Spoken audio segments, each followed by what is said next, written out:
Вот такой вот камин был построен 3,5–4 года назад.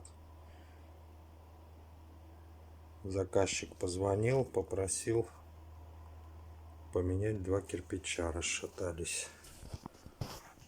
Вот. Один здесь на полке,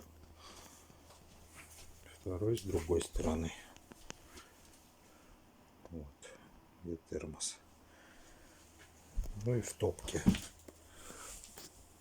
Так, пару-тройку швов просыпалось.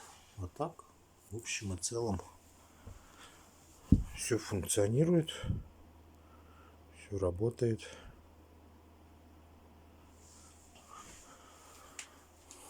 Для себя решил отказаться вот от такой полки, вот таким образом не выпускать. Может быть, тычком только кирпич выпускать.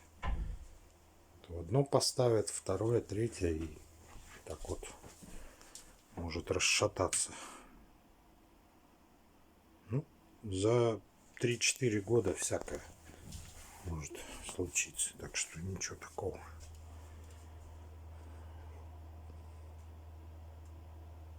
Вот так вот.